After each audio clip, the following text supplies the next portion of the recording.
Us tonight. America in decline. That is the subject of this evening's Talking Points memo.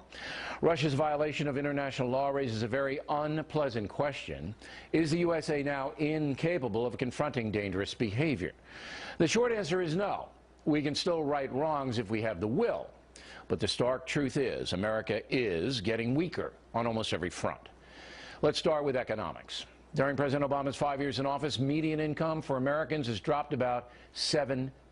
That's big, because while prices and taxes are rising, take-home pay is falling. Thus, individual Americans are less secure. As for the overall economy, the USA is also faltering. We the people have elected politicians who favor social justice over a robust marketplace. In order to create economic opportunity for all, business must be prompted to expand. But the Democratic Party, which now controls the Senate and the White House, has imposed a huge tax burden on private business, as well as on affluent consumers. The result, the job market remains sluggish, and with fewer good jobs, the country is weaker. In addition, millions of Americans are now looking for handouts as the explosion of disability applications and entitlements prove.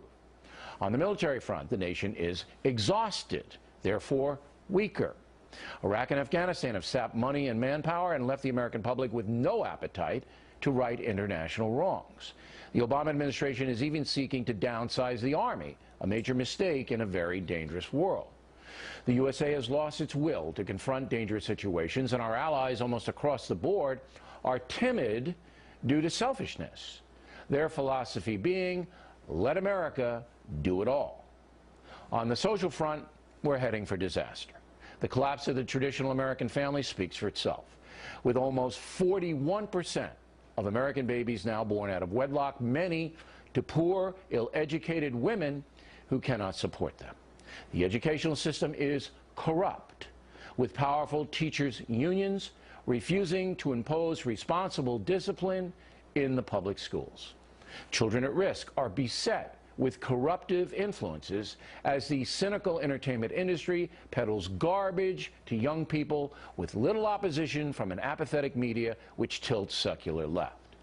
Intoxicating agents like marijuana are now celebrated as freedom-giving substances that should be available everywhere. Drug pushers are defined as non-violent criminals who just need a little rehab, not punishment.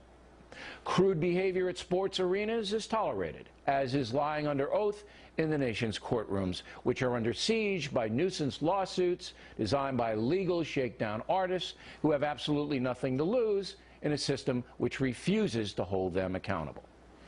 Talking points could go on and on. I could give you scores of other examples to back up the steep decline in the economy, civility, and education. And you will not see those examples defined by a corrupt national media which refuses to honestly cover the news. This morning, for example, the nation's two largest newspapers, the New York Times and the Wall Street Journal, did not even mention Lois Lerner taking the fifth again yesterday in the IRS investigation. They didn't even mention it. So if you think we have a vigilant press in America, you aren't really living here. You are residing in the land of Oz. Simply put, we're in trouble. Right now, American leadership sadly lacking in almost every area.